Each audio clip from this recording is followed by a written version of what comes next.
Hi, it's David Rettinger back, and on this new edition of The Opposite of Cheating, we're going to be talking with Leon Furze. This is one of the coolest parts of my job and of writing this book is the opportunity to talk to people whose work I've read and who has really inspired the way we think about academic integrity. And so with the magic of Zoom, we get to talk across the world. So Leon, thank you so much for being with us. And I want to take the opportunity to welcome you and ask you to introduce yourself and tell us a little bit about your place in the academic integrity ecosystem. Thanks, David, and thanks for the invitation. Yeah, I think one of the best things to come out of all of this AI furor that I'm sure we'll talk about soon is that I've met a lot of interesting people from all over the world. Yep. So I appreciate the invitation. I am out here in Southwest Victoria in regional Australia, so around 4 hours from Melbourne, and currently studying a PhD in generative artificial intelligence in a secondary education context with writing instruction.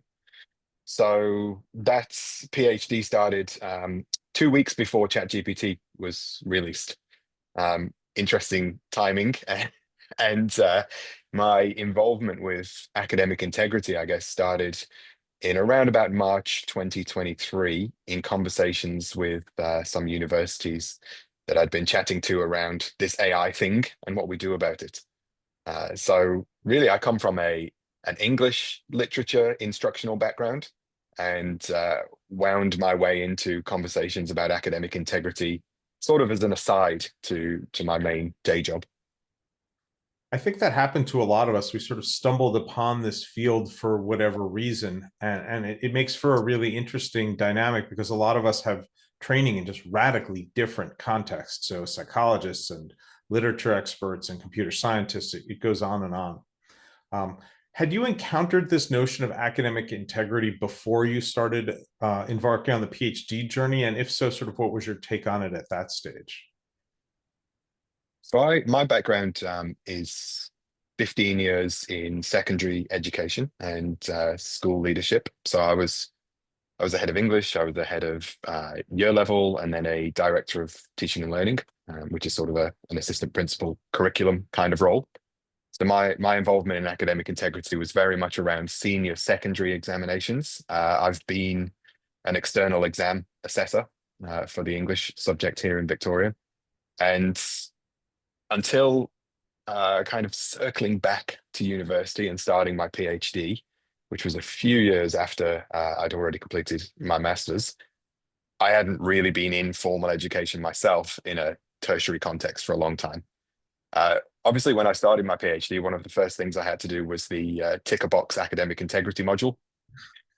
Well, you're So lucky to that was have that in probably Australia. It's not always a given.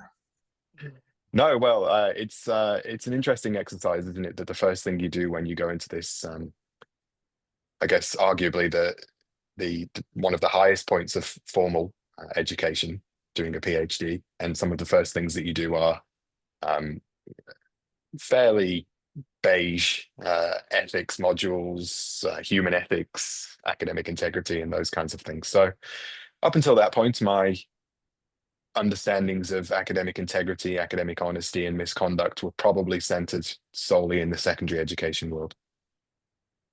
Gotcha. Yeah, no, I mean, as people with kids in our households, I think that I think a lot about that, and especially as my daughter's choosing a university, I think about that a lot. What kind of lessons is she going to learn once she is grown and flown, as they say?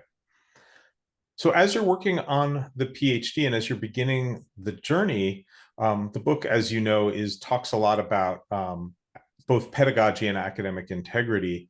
How does your work? I mean, you've done a lot of different things. So, in particular, what would you want to talk about as it connects to academic integrity and the teaching and learning literatures? It's the conversation around assessment has been really interesting, and as I said, I sort of fell into it tangentially, I think, from my main PhD studies. So my PhD is concerned with writers and teachers of writing and what they think about generative AI and how and if they're using it. And a lot of what's come up in those conversations is the ethical concerns around, what a lot of people are calling just plagiarism or cheating or, those tensions that came up with ChatGPT. I think in the context of writing instruction, that was really prevalent in 2022, 2023.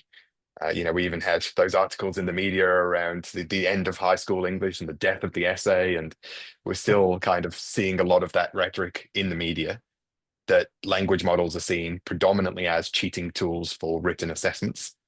So that's been my perspective all the way through. We have a community of practice as part of my PhD studies, and those tensions have kind of come up all the way through. Um, we haven't necessarily solved any of the problems, but just kind of talking about them is pretty interesting. Uh, I agree.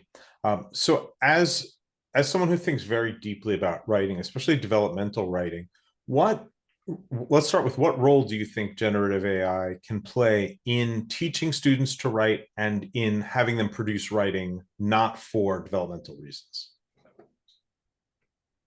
I mean, and the way that I use the tools, the technologies myself is just much more of an assistive technology than a writing technology. And if you look at things like GPT, Claude, some of the better models with generating writing, they can do a passable job of generating human-like writing, but it's kind of pointless in many ways. I want to say what's the end goal of the piece of writing. And yeah, I think that's where a lot of the tension in secondary and tertiary education has come around academic integrity in writing. Is we do a lot of pointless writing.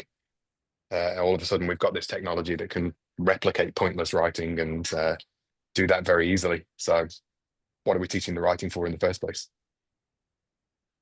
Yeah, I said that to a colleague who teaches writing. I said this, I called it transactional writing. But maybe that's just because I was trying to be political with a writing center director.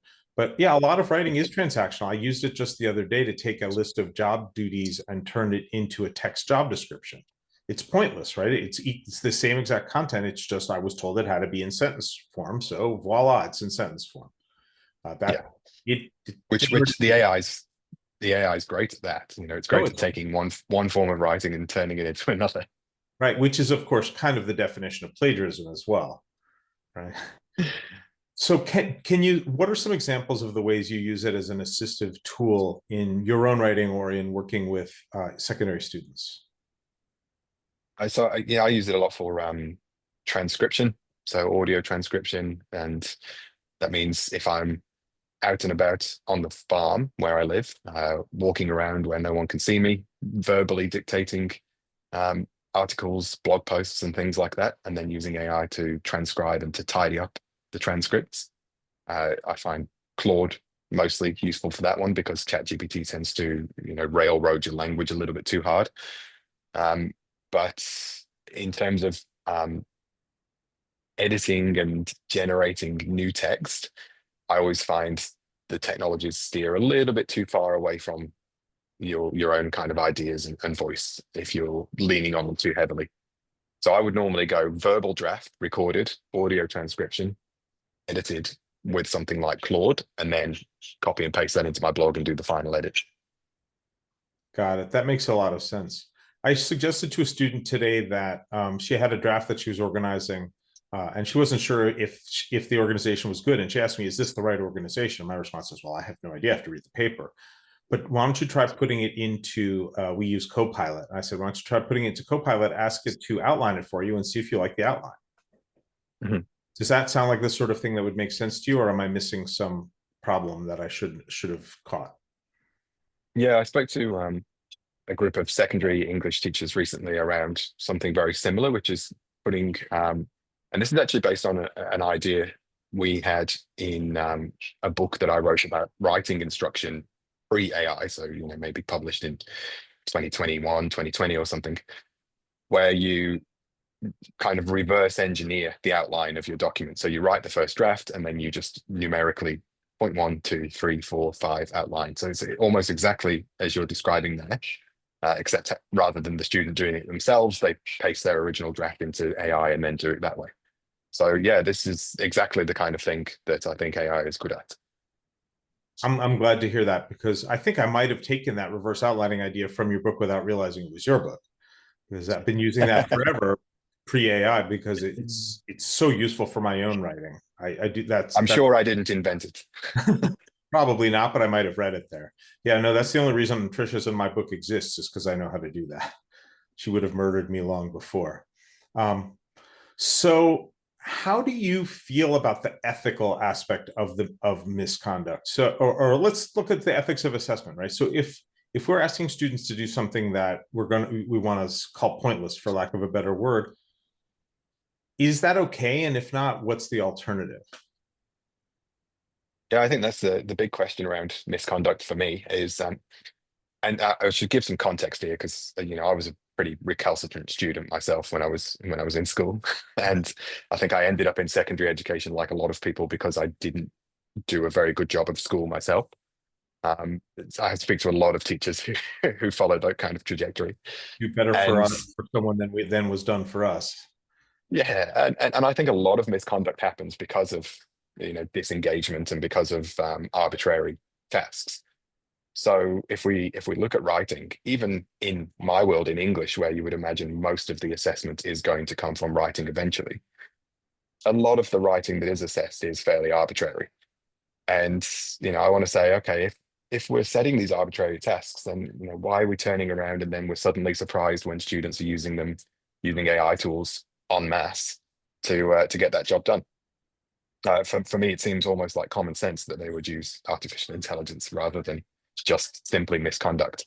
And I don't want to kind of trivialize cheating behaviors either, because obviously there are moral and ethical reasons why cheating is wrong, and institutional reasons why it's wrong and kind of harms everybody within the institution.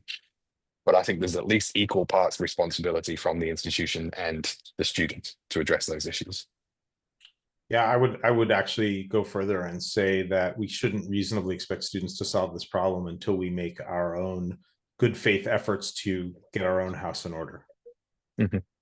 Yeah, I'd agree with that. What's one solution from the writing perspective that you might see towards revisiting assessment, making it more better? I want to come back to the purpose of writing, not the purpose of assessment, but the Great, purpose of good. writing, That was my next because, topic anyway, so great. well, I'll jump ahead then. It, if we're getting a student to write something, then the reason for that should be that writing is the best way for them to achieve whatever the outcome is. And so if we're looking at like a creative writing course, or if we're looking at uh, analytical writing or argument or something like that, if writing is the best way for them to express that outcome, then great. Let's teach that and let's lean into that, and maybe let's steer away from the AI technologies for a little while. But if it is, if we're looking at an outcome in a totally different subject area, or if we're looking at something which it doesn't necessarily have to be expressed in writing, then why make the students jump through the hoops of putting it into this kind of almost arbitrary formal structure that we often require of the introduction, the main body paragraphs, the conclusion. I think this is something that, even if we look historically, has only been around for a few hundred years as the sort of de rigueur way of assessing knowledge. There are other ways to assess knowledge and skills that don't require a three body paragraph essay, and I think we should go back around to those. Makes sense to me. I've been talking about it in terms of learning objectives, right? Is Mm. writing a learning objective of your course? Should it be one? If not, then why are you assessing it? Yeah, I've got a great example of that actually, which predates the AI conversation. So back in maybe 2017, 2018, I was working with University of Melbourne, and just assessing some of their outcomes for a literacy course for their initial teacher education program. So all of the students doing initial teacher education have to do literacy across their own curriculum areas. And when I looked at the criteria for the assessment, I noticed that something was missing, and it wasn't assessing them on their standard Australian English and their ability to construct an essay style response. I asked the tutor in charge of the program. I said, "So it's funny, but I was expecting to see this standard Australian English kind of criteria at the bottom, because it's normally at the bottom of all these assessments." And he said, "Well, I'm not teaching them standard Australian English, so why would I be assessing them?" And there seems to be an assumption a lot of the time that in whatever assessment we give students, we have to tack on that arbitrary criterion at the end of the quality of their writing. Yes. I mean, why? If you're not teaching how to produce quality writing, then don't assess it. Absolutely. Um, to follow up, let's go really air into the air and say this. Since humans have been developing our modern rhetorical tradition, writing slash oral rhetoric has been the way we've refined our ideas. My favorite professor in college once said, "Writing's nature's way of telling you how unclear your ideas are." And I think everyone laughs, but we all sort of say, "Yeah, okay, that's kind of true." What happens when it's not true anymore? Yeah, it's tricky, isn't it? And this is where these conversations get really hard because obviously I'm a writing teacher. I'm a writer myself, fiction and non-fiction. So I live and breathe writing and I love writing, but I also acknowledge that it's not for everyone. So, just because I personally learn well through writing and express myself and find that it helps to untangle my ideas, doesn't mean that every person operates in the same way. And I think in academia, it probably attracts a certain volume of people who do learn and express themselves through writing, because for a long time that has been the way that we get into the academy and the way that we kind of prove our worth through publication. Mm-hmm. But just because we've created a system where the normal way to express your learning is through writing does not mean that it's true for everyone. A good analogy, I guess, for that is you look at the way that tech company CEOs promote AI one-to-one tutoring as the best way to learn, probably because that's the way that they would learn ideally, but it Yep. doesn't scale to billions of people across the world. So, No, we have to acknowledge that what works for us doesn't necessarily work for everyone. makes sense to me.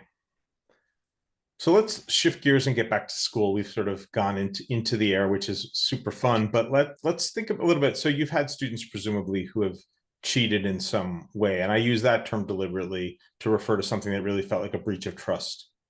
Um, what has your experience in working in this area taught you about how to respond to that and how to later prevent it? We I always take an approach of just starting with a conversation. And my work at the moment, I'm focusing on getting my dissertation finished, so I don't have any classes this year. But recently, I've taught um, graduate certificates in digital technologies and more literacy outcomes for adult students. And often I see work presented which has quite clearly been generated with something like ChatGPT or some other artificial intelligence. And I want to say to them, so why? Why did you turn to this technology to produce these answers? Were you pressed for time? Were you just sort of disinterested in the task? Were you experimenting with the technology? Do you think that there's no issue here? Like, sort of help me to understand exactly why that's happened in this instance. And I mean, as somebody working with this technology, I use it a lot myself. So I also don't want to be hypocritical and say, well, I can use it this way because that's okay. But in my course, you can't use it like that because that's cheating. Right.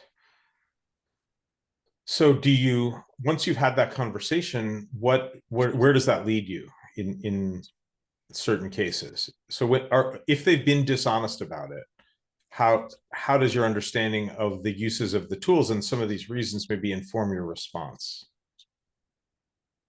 I think, the big problem at the moment is that there is no way to reliably guarantee that a student has used the technology. So, problematic conversations around detection tools, but also the fallibility of just trying to, pick AI generated content by eye, which, is incredibly hard if somebody actually knows what they're doing with the technology. So you'll catch people delving and navigating the ever evolving landscapes and all of that kind of classic ChatGPT stuff, but you won't necessarily clock everyone. So I think it's a bit of a time sink, to try to even catch students using the technology. Once those problems are surfaced by whatever means, then at the moment we're reliant on our typical academic integrity structures within whatever university we're working within. So, if the university already has a policy on academic misconduct, then you kind of have to follow that. But it's really murky because, it's always been, I think, a problematic conversation, including for myself in the secondary context, where you say, I believe you have plagiarized, or I believe you've committed academic misconduct. And then the student says, well, actually, no, I haven't. And it becomes this argument of, proof. I think that's been complicated immensely with artificial intelligence. It's not a new problem, but it's a much bigger problem. Yeah, certainly the scale of it has increased. Yeah, absolutely. The scale of it is huge. I actually don't know. Excuse me. I actually don't know how a university with an online context would cope. I think the main advantage that we have in secondary education is that we typically have small class sizes and we see those students very regularly. So those conversations about, I believe you've used AI here and you've been a bit too heavy-handed, or, this entire piece of work has been created by AI. It's a lot easier to have that conversation if you have that face-to-face relationship and you're seeing the student 4, maybe 5 times a week. Yeah. In an online context or a hybrid context at a tertiary level where you may have 200-300 students in a cohort, this is very, very difficult. Yeah, I've come to the conclusion reluctantly that online assessments, especially asynchronous ones, are not securable. I think I'd agree. In our AI assessment scale work, we've got a level on there for no AI, and we've been pretty clear in our recent publications that we don't think that actually works in an online context. Wow.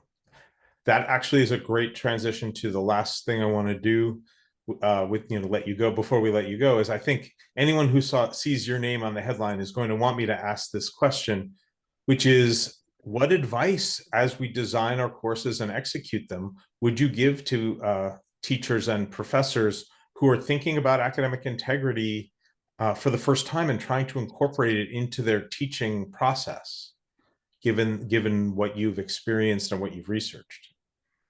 Mm-hmm. So, as I sort of mentioned at the beginning of the conversation, back in March 2023, I was talking to the teaching and learning staff at Edith Cowan University in Perth, and we acknowledged at that point that the ship had already sailed on those kind of binary conversations about use or don't use, or ban it and block it, or let everybody do what they want. And in a conversation with them, I kind of offhandedly said, it's kind of like a sliding scale of use. We want some appropriate use. There'll be some instances where the students can use the AI for everything, and there are some instances where you can't use it at all. And that turned into a blog post about an AI assessment scale, which then Mike Perkins and Jasper Rowe and Jason McVaugh adapted for the university context. And we started to work with that AI assessment scale idea. And I think the most important takeaway from that is that we imagine that scale as an assessment design tool to support educators in having conversations amongst faculty and with their students about what appropriate use looks like. It is not in any way an academic security tool. It's not going to stop any student from cheating. Just waving a nice, colorful sort of chart at them isn't going to stop anybody from misusing the technology. Yeah, but what it does do is it says to a student very clearly, in this instance, we believe that an appropriate use of AI might happen around here, and we'll actually instruct you to an extent on how to do that within this discipline. But we believe that this would constitute inappropriate use in this context, and this is why. And it's actually that why, it's the rationale behind it that's the important part. There's been a lot of reactivity in education to AI to say, oh, it's cheating because it's cheating. And, we want to kind of push back against that and say, well, in some instances, you're not assessing the student's ability to research or plan. So why not let them do that with AI? Or in this assessment task, you're not assessing their ability to edit or, control grammar. So why not let them use these technologies to assist with some of that? So if the technology doesn't get in the way of the knowledge and the skills, then we would say provide structures for the students to understand how to use the technology appropriately.